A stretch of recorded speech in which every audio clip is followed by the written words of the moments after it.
Doctor कसे असं मी तुम्हाला एक उदाहरण देतो. घडलेलं नावासकट हिंदू कॉलनीमध्ये डॉक्टर TH तोळपोळे नावाचे, मी लहान असतानाचे डॉक्टर ते, हार्ट स्पेशालिस्ट. आणि एके दिवशी माझे वडील काय म्हणाले, कारण ते मेडिकल डिपार्टमेंटमध्ये होते, ते म्हणाले एक सावकार येणार आहेत अमुक गावाहून. तर त्यांचं वय बरंच होतं, 70 वगैरे. तर म्हणाले त्यांना घेऊन तो तोळपोळ्यांकडे जायचं, त्याला मुंबईची माहिती नाही. मी बरं म्हटलं. आणि ते मी 3ऱ्या मजल्यावर राहत होतं, त्याला त्यांची गाडी आली आणि त्यांनी मला असंच केलं, बरे इतके थकले आणि हात सारखा छातीवर, हात काढला तर हार्ट फेल होणार, इतकं टेन्शन. मी खाली आलो, त्यांना घेऊन ते हिंदू कॉलनीमध्ये गेलो. काय त्यावेळेच्या डॉक्टरांच्या तपासण्या होत्या. 40 मिनटं एका पेशंटला तपासायचं. आता 40 पेशंट एका मिनिटात बाहेर पडतात OPD मधून. आणि आत नेल्यानंतर मी बाहेर बसायला, अरे बाळी आहे ना तू, तुझ्या घरचाच आहे बस. छान असतं स्वच्छ त्यांचं क्लिनिक. त्यांना झोपवलं आतमध्ये, गप्पा मारल्या आणि लगेच कार्डिओग्राम काढायला सुरुवात केली. ते इतके घाबरले होते सावकार, ते डॉक्टर, आणि त्याचा आवाज आणि हे सगळं. आणि जवळजवळ मला वाटलं गेल्यात जमायत. आणि मधनंच व्हायचं, डॉक्टर व्यवस्थित आहे ना, डॉक्टर व्यवस्थित आहे ना. ते डॉक्टर काही बोला, थांबा कोणी आहे ना, अजून रिपोर्ट येऊ द्या ना, कार्डिओग्राम काढतोय मी. असं 30-40 मिनटं चाललं होतं. त्या 40 मिनटात ते किती वेळा स्वर्गात जाऊन आले कोण जाणे. आणि 40 मिनटानंतर त्या जबरदस्त पर्सनॅलिटी असलेल्या डॉक्टरने, काय पर्सनॅलिटी ग्रँड होते त्यांची, त्यांना थोपटलं आणि मग सावकार उठा, काही झालेलं नाही तुम्हाला. काय म्हातारा टणकन उठून बसला, उडीच मारली खाली, खिशात हात घातला आणि नोटांची बंडलं काढली, डॉक्टरना द्यायला लागला. डॉक्टर म्हणले, सावकार माझी फी फक्त 40 रुपये आहे. त्यावेळेच्या डॉक्टरांची नीतिमत्तासुद्धा बघा, 40 रुपयाच्यावर त्याने एक पैसा घेतला नाही.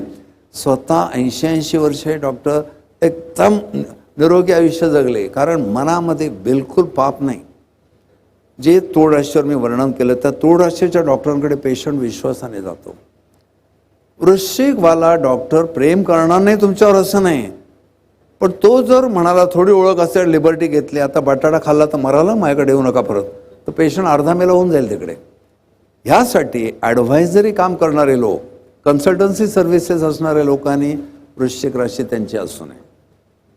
फटकळपणाची बरीचशी उदाहरणं आहेतच, पण मला वाटतं अलीकडे मी आमच्या राशीचक्रात पण एक उदाहरण दिलं होतं. कसा फटकळपणा असतो, तर बसमधनं मी प्रवास करत असताना एक हडकोळा माणूस मी बसलेला बघितला. साधारण हडकोळी माणसं असतात ना, ती सांभाळूनच असतात, कोणाला धक्का लागू नये, पडू नये आपण वगैरे. आणि जरा बस थांबली तर मधल्या स्टॉपवर एक कोळीण चढली. ती आगडबंब होती एकदम, आणि ती मासे विकून आली होती, ती टोपली रिकामी होती. ती जी बसली दबक्कन त्याच्या शेजारी, तर तो आधीच घाबरला होता, तो अगदी अंग सोडून बसला. बसचा काय भरोसा नाही, हलते ती, त्याचा धक्का लागला. आणि ती इतकी चिडली, वृश्चिक राशीचीच असणार, त्याला शिव्यात द्यायला लागली. मी अशा शिवाय बायकाच्या तोंडीच ऐकल्या नाही. आणि तो कर्क राशीचा असणार, रडायलाच लागला. तो म्हणला, काय तुम्ही बोलताय, माझ्या आईसारख्या. तर त्याला म्हणते, तुझा बाप कधी आला होता माझ्याकडे. ऑन द स्पॉट त्याला विचारून त्याला घायकुतीला आणला. म्हणजे हाही प्रकार लक्षात ठेवा की बायका असो पुरुष असो, ते त्यांचा फटकळपणा, प्रेम नसतं असं नाही, पण सगळं फटकळपणाच्या माध्यमातून जायचं असतं. म्हणून या सप्तपदी कार्यक्रमात एक योनी नावाचा प्रकार आमच्या विवाहोत्सुक मुलामुलींना मी शिकवतो, की तुमच्या आमच्या पत्रिकेत योनी लिहिली आहे बघा, तुम्ही काढून बघा आजही जाऊन. श्वानयोनी, गजयोनी, अश्वयोनी, सगळं पशूंची नावं का दिली आहेत या वृश्चिकवरनं मला आठवलं. तर मनुष्याची कामवासना पशूंचा आविष्कार आहे. मनुष्य योनीला आल्यावर तुम्ही अध्यात्म करून हळूहळू ह्या विकारातनं बाहेर यायचं असतं. मग मनुष्य लैंगिक जीवनात कसा वागतो ते त्या योनीवरनं कळतं. आणि मग ह्या मुलामुलींना कळतं, अरे बापरे एवढं डीप आहे ते. आता विचार करा, गजयोनी ज्याच्या पत्रिकेत लिहिली आहे, ती गज कसा थंडपणे चालतो ना. ज्यांची गजयोनी आहे ती माणसं थंड कामी, त्यांना फार इंटरेस्ट नाही सेक्स लाईफमध्ये. ज्यांची योनी श्वान योनी असते, श्वानाचा शृंगार रस्त्यातच बघतो आपण, ते निर्लज्ज जनावर आहे. ज्यांची योनी सर्पयोनी असते ते डूब धरणारे आहेत. सर्पयोनीच्या मुलाचा प्रेमभंग झाला तर तो सुखाने जगू देणार नाही, डूब धरेल. असे एक एक वर्णन आहेत. पण मला गंमत त्याच्यानं काय आठवते, मी एकदा वर्गात हा विषय शिकवत होतो. जवळजवळ 25 वर्ष मी ॲस्ट्रॉलॉजीचे क्लासेस चालवत होतो. आणि वर्गात मी एकदा हे सगळं शिकवत होतो की बाबा मृगयोनी किती रोमॅन्टिक आहेत. शकुंतलेच्या हातात मृग दाखवलेला असतो, कुत्रा नसतो दाखवलेला. असं सगळं वर्णन करताना मी श्वानयोनीवर आलो. आणि म्हटलं श्वान हे तसं निर्लज्ज जनावर आहे, ते इतकं बेभान होतं की आजूबाजूला गाड्या येत आहेत का माणसं येतात ते पण बघत नाही. तसं श्वानयोनीचा माणूस ओळखणं सोपं आहे. त्यांची मुळात कामवासना जरा जास्त असते, तर रस्त्यातनं जाताना श्वानयोनीचा माणूस ओळखता येतो.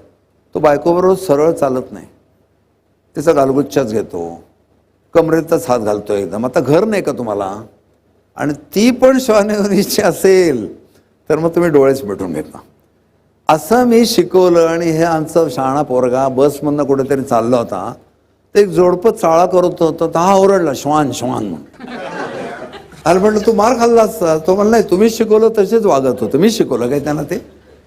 हा सुद्धा वेशांतराचा भाग मी का केला, तिथे विंचू आला की ओळखायची टेम्परामेंट वेगळी आहेत. किती तऱ्हेने ॲस्ट्रोलॉजीचा आपल्याला उपयोग होत असतो. म्हणजे आता मी तुम्हाला मगाशी सांगितल्याप्रमाणे आपल्या गुप्तेंद्रियाची काळजी घेणं, हीटचे विकार होणं नाही काळजी घेणं, ही जलराशी आहे. आणि मंगळ आहे मालक, म्हणजे उकळतं रसायन आहे, त्यात पुन्हा विंचू आहे.